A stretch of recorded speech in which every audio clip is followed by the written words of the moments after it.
വയനാട്ടിൽ വീണ്ടും ജീവനെടുത്ത കാട്ടാനയുടെ ചവിട്ടേറ്റ് ഒരാൾ മരിച്ചു. മേപ്പാടി എരുമക്കൊല്ലി പൂളക്കുന്ന ഉന്നതിയിലെ അറുമുഖനാണ് മരിച്ചത്. സിനോസ് തോമസ് നമുക്കൊപ്പം. സിനോ തോമസ്, വീണ്ടും കാട്ടാനക്കലി വയനാടിനെ വേട്ടയാടുകയാണല്ലോ. എങ്ങനെയാണ് അറുമുഖൻ ആനയുടെ മുന്നിൽപ്പെട്ടത്?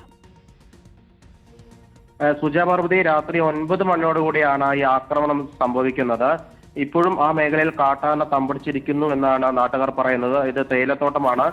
ചെമ്പ്ര മലയിലേക്ക് പോകുന്ന വഴിയിലാണ് ഈ സംഭവം നടന്നിരിക്കുന്നത്. മേപ്പാടി എരുമക്കൊല്ലി പൂളക്കുന്ന് ഉന്നതിയിലെ അറുമുഖനാണ് കൊല്ലപ്പെട്ടിരിക്കുന്നത്. ജോലി കഴിഞ്ഞ് വീട്ടിലേക്ക് പോകുന്ന വഴിക്കാണ് ഈ ആനയുടെ കാട്ടാന ആക്രമണം ഉണ്ടായതെന്നാണ് ലഭിക്കുന്ന വിവരം.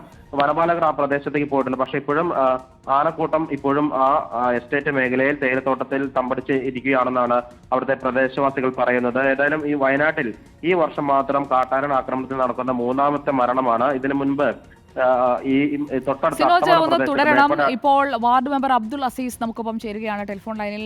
ശ്രീ അബ്ദുൾ അസീസ്, വീണ്ടും കാട്ടാനയ്ക്ക് മുന്നിൽപ്പെട്ട് ഒരാൾ കൂടി ജീവൻ നഷ്ടപ്പെട്ട് നിൽക്കുകയാണ് നമ്മുടെ മുന്നിൽ. അറുമുഖന് ഈ ആനയുടെ ആക്രമണത്തിൽ പരിക്കേറ്റതിനെ കുറിച്ച് അറുമുഖന്റെ ജീവൻ നഷ്ടപ്പെട്ടതിനെ കുറിച്ച് താങ്കൾക്ക് കിട്ടുന്ന വിവരങ്ങൾ എന്താണ്? ഇപ്പൊ ഞാൻ സ്പോട്ടത്തിലുണ്ട്. ഇവിടെ എരുമക്കൊല്ലി ചെമ്പ്ര എസ്റ്റേറ്റ് ആണ്. എസ്റ്റേറ്റില് പൂളക്കുന്നി റോഡില് കോളനി റോഡ് തന്നെയാണിത്. അതിന്റെ സൈഡിൽ തന്നെയാണ് ആള് മരിച്ചു കിടക്കുന്നത്. ആന ചവിട്ടി അടിച്ചിട്ടൊക്കെ ഒരുപാട് ബുദ്ധിമുട്ടാക്കിയിട്ട് ആ ഇടങ്ങാറായി നിൽക്കാണ്. ആന ആളുകളെ കൂടിയിട്ടുണ്ട്.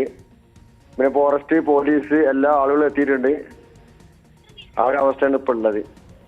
അറുമുഖനെ ആക്രമിച്ച കാട്ടാന ഇത് താമസിക്കുന്ന ഇടത്തേക്ക് വരികയായിരുന്നു. അതായത് ആളുകളൊക്കെ ഉള്ള ജനവാസ മേഖലയാണോ ഇത്? അവര് പണിക്ക് പോയി വരുന്ന ടൈമിലാണ് ആന അടിച്ചിട്ടുള്ളത്.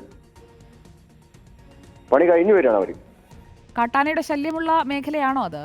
മേഖല എല്ലാ വന്യമൃഗ ഉള്ള ശല്യമുള്ള സ്ഥലമാണ് ഇവിടെ. പുലി ഇതൊക്കെ ഉള്ള ഇടക്ക് പുലിങ്ങൊക്കെ കാണുന്ന സ്ഥലമാണ്. ആന ഇടക്ക് വരുന്ന സ്ഥലമാണ്. കൂടെ പണിക്ക് പോയ ആരെങ്കിലും ഉണ്ടായിരുന്നോ രക്ഷിക്കാനായിട്ട്? ഇല്ല, അതിന്റെ കൂടെ മൂപ്പര ഒറ്റക്കന്നെ ഉള്ളൂ. എപ്പോഴാണ് ഈ വിവരം പുറത്തറിഞ്ഞത്, അറുമുഖൻ ആനയുടെ ചവിട്ടേറ്റു എന്നുള്ളത്? ഒരു 8:30 മണിയുണ്ടാവും. ഇപ്പോൾ മൃതദേഹം അവിടെ തന്നെയാണുള്ളതല്ലേ? ആന ആക്രമിച്ച് ചവിട്ടിക്കൊന്ന സ്ഥലത്ത് ആ സ്ഥലത്ത് തന്നെയാണുള്ളത്. അവിടെ ഫോറസ്റ്റും പോലീസും നാട്ടുകാരും ഉണ്ട്. കാട്ടാന വീണ്ടും ആ ഭാഗത്ത് ഇറങ്ങാൻ സാധ്യതയില്ലേ? സൂക്ഷിക്കണ്ടേ? രാത്രിയല്ലേ? ആണ്, അത് ശ്രദ്ധിച്ചില്ല. എന്താണെന്ന് അറിയില്ല. വന്യമൃഗമുള്ള സ്ഥലമാണ്. എന്താ ഒറ്റക്കിഞ്ഞ് പോണേ ഒറ്റക്ക് വരികയാണ് മൂപ്പര്. ഇക്കാര്യത്തിൽ വനംവകുപ്പിന്റെ ഭാഗത്തു നിന്നൊക്കെ ആ ഭാഗത്ത് എവിടെയെങ്കിലും കാട്ടാന നിൽക്കുന്നുണ്ടോ അതടക്കം ഉറപ്പാക്കേണ്ടതുണ്ടല്ലോ. കാരണം ആളുകൾ ഈ അറുമുഖനെ ആക്രമിച്ച സ്ഥലത്തേക്ക് വരുമ്പോൾ ആ ഭാഗത്ത് വീണ്ടും ആന ഇറങ്ങാനുള്ള സാധ്യതയില്ലേ? ഇതിന്റെ താഴെ സൈഡിൽ എപ്പോഴും ഫോറസ്റ്റുകാർ ഉണ്ട്. ഈ റോഡിലൊക്കെ എപ്പോഴും ഫോറസ്റ്റുകാരുള്ള സ്ഥലങ്ങൾ തന്നെയാണ് ഇവിടെ. ഫോറസ്റ്റ് ഉണ്ടാകലുണ്ട്. എപ്പോഴും ഫോറസ്റ്റുകാരൊക്കെ സഞ്ചരിക്കുന്ന സ്ഥലം തന്നെ ഇവിടെ. പിന്നെ ഇതിന് ഇവിടെ ഒരു സ്ഥലം ഒരു സെഡില് ഒരു ഫോറസ്റ്റ് സ്ഥിരമായിട്ടുള്ള ഉണ്ട്. ഇതെന്തോന്ന് അറിയില്ല, അവര് സംഭവിച്ചു പോയത്. എന്തായാലും ദുഃഖകരമായ കാര്യമാണ്. അബ്ദുൾ അസീസ്, അവിടെ വേണ്ട കാര്യങ്ങളൊക്കെ ചെയ്യൂ. എല്ലാം ചെയ്യണ്ടേ. അറിഞ്ഞ ഉടനെ പോലീസിന് ഫോറസ്റ്റിനൊക്കെ വിവരം അറിയിച്ച് എല്ലാവരും സ്പോട്ടിൽ എത്തിയിട്ടുണ്ട്. ജനങ്ങളൊക്കെ അറിയിച്ച് എല്ലാവരും ഇവിടെ സ്പോട്ടിലുണ്ട്. പഞ്ചായത്തിന്റെ അധികൃതർ എല്ലാവരും എത്തിയിട്ടുണ്ട്. ഓക്കെ, വളരെ നന്ദി പ്രതികരിച്ചതിന്. സിനോസ് തോമസ് നമുക്കൊപ്പം ഉണ്ട്. സിനോസ് തോമസ്, ഇപ്പോൾ വാർഡ് മെമ്പർ അടക്കം എല്ലാവരും സ്ഥലത്തുണ്ട്. മൃതദേഹം കാട്ടാന അറുമുഖനെ ചവിട്ടിക്കൊന്ന ഇടത്ത് തന്നെ ഇട്ടിരിക്കുകയാണ്. ഈ പ്രദേശത്തെക്കുറിച്ച് നമ്മൾ അന്വേഷിക്കുമ്പോൾ മനസ്സിലാവുന്നത് എന്താണ്? ഫോറസ്റ്റ് ഉദ്യോഗസ്ഥരൊക്കെ ഉള്ള ഇടമാണ് എന്ന് വാർഡ് മെമ്പർ പറയുന്നുണ്ട്. ഒറ്റയ്ക്ക് ജോലി കഴിഞ്ഞ് സ്ഥിരമായി വരുന്ന വഴിയായിരിക്കുമല്ലോ. ഇവിടെ ആന ഇറങ്ങാറുള്ളതാണെന്നും കേൾക്കുന്നു. അവിടെയൊക്കെ ഇതിനൊരു പരിഹാരം വേണ്ടേ? ആളുകൾക്ക് സുരക്ഷിതമായി മടങ്ങി വരാനുള്ള ഒരു വീട്ടിലേക്കുള്ള വഴിയിൽ ആക്രമിക്കപ്പെടാതിരിക്കാനുള്ള നടപടികൾ വേണ്ടതല്ലേ സിനോജ്?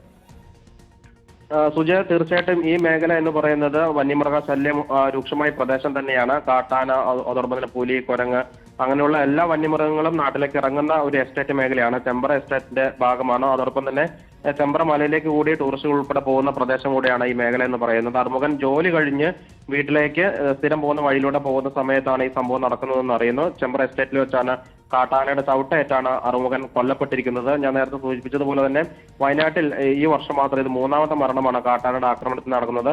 ഇതിന് തൊട്ടടുത്ത പ്രദേശമായ അട്ടമലയിലാണ് ഇതിനു മുമ്പ് കഴിഞ്ഞ ഫെബ്രുവരിയിൽ ഒരാൾ ഈ സമാനമായ രീതിയിൽ കാട്ടാനയുടെ ആക്രമണത്തിൽ കൊല്ലപ്പെട്ടിരുന്നത്. അതും ഈ മേപ്പാടി പഞ്ചായത്ത് പരിധിയിൽ തന്നെയാണ് ഈ സംഭവം നടന്നത്.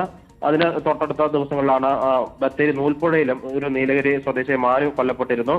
അതും വലിയ വിവാദമാവുകയും ചർച്ചയാവുകയൊക്കെ തന്നെ ചെയ്തതാണ്. പ്രതിഷേധങ്ങൾ ഉണ്ടായിരുന്നു. അതിനുശേഷം വനപാലകർ ഉൾപ്പെടെ പരിശോധന ശക്തമാക്കിയതാണ്. പക്ഷേ ഈ വനാതിർത്തിയും പിന്നിട്ട് ജനവാസ മേഖലയിലേക്ക് വന്യമൃഗങ്ങൾ ഇറങ്ങുന്നു. പ്രത്യേകിച്ച് വേനൽക്കാലമായതുകൊണ്ട് കൂടുതലായിട്ട് വന്യമൃഗങ്ങൾ നാട്ടിലേക്ക് ഇറങ്ങുന്ന ഒരു സാഹചര്യം വയനാട്ടിലുണ്ട്. അങ്ങനെയായിരിക്കാം ഈ സംഭവം നടന്നിരിക്കുക.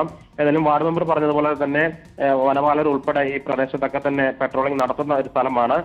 സ്വാഭാവികമായിട്ടും കാട്ടാന നാട്ടിലേക്ക് ഇറങ്ങിക്കഴിഞ്ഞാൽ ഒരു മുന്നറിയിപ്പ് ജനങ്ങൾക്ക് നൽകേണ്ടതാണ്. എന്തുകൊണ്ട് ഈ സംഭവത്തിൽ ഇപ്പോൾ അറുമുഖന്റെ ജീവനെടുത്ത ഈ സംഭവത്തിൽ ജനങ്ങൾക്ക് എന്തുകൊണ്ട് ഈ മുന്നറിയിപ്പ് ലഭിച്ചില്ല? കാരണം ജോലി കഴിഞ്ഞ ആളുകൾ വീട്ടിലേക്ക് തന്നെ മടങ്ങുന്ന സമയമാണ്. എസ്റ്റേറ്റിലൊക്കെ ജോലി കഴിഞ്ഞ് ടൗണിൽ പോയി സാധനങ്ങളൊക്കെ വാങ്ങി വീടുകളിലേക്ക് പോകുന്ന സമയം കൂടിയാണത്.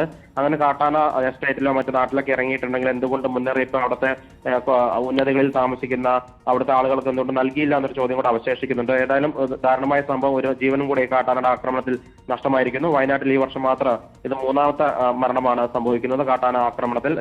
ഇതുകൂടാതെ കടിപിടി ആക്രമണത്തിലൊക്കെ തന്നെ മരണങ്ങൾ വയനാട്ടിൽ സംഭവിച്ചിട്ടുണ്ടെങ്കിലും കാട്ടാനയുടെ ആക്രമണവും ഇപ്പോൾ തുടർച്ചയായിട്ട് വയനാട് ജില്ലയിൽ ഉണ്ടായിരിക്കുകയാണ്. ഏതായാലും വനപാലകരും മേപ്പാടി പോലീസും ഈ സംഭവ സ്ഥലത്ത് എത്തിയിട്ടുണ്ടെന്നാണ് അറിയാൻ സാധിക്കുന്നത്.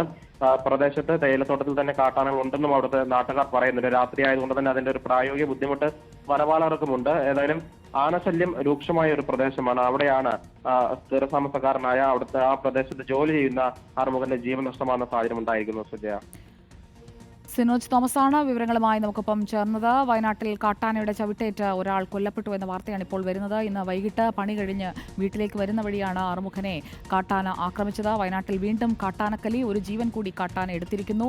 ഇപ്പോൾ മൃതദേഹം അവിടെ തന്നെ ഇട്ടിരിക്കുകയാണ്. മേപ്പാടി, എരുമക്കൊല്ലി, പൂളക്കുന്ന് ഉന്നതിയിലാണ്